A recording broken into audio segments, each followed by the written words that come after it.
Welcome to Not Milk Never Milk. Subscribe if you're lactose intolerant. In this video, I will show you how to add Haven1 to MetaMask. First, open your MetaMask wallet, either the browser extension or the mobile application. Once open, look for the Network Selection dropdown, usually found at the very top of your wallet interface. Click on this dropdown to reveal a list of all the networks currently configured in your MetaMask.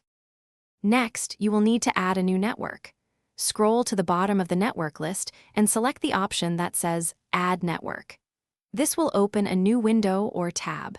From there, choose the Custom Networks tab.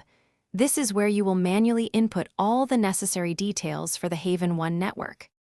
Now carefully enter the Haven1 network details into the provided fields.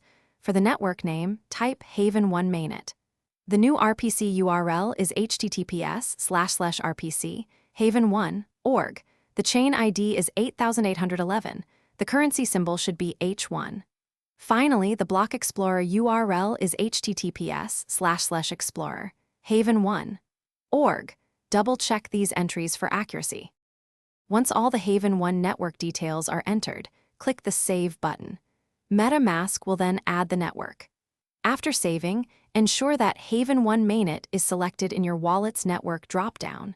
Congratulations! You have successfully added Haven1 to MetaMask and can now view and manage your H1 tokens. Thanks for watching. If this was helpful, leave a like and consider subscribing. See you next time.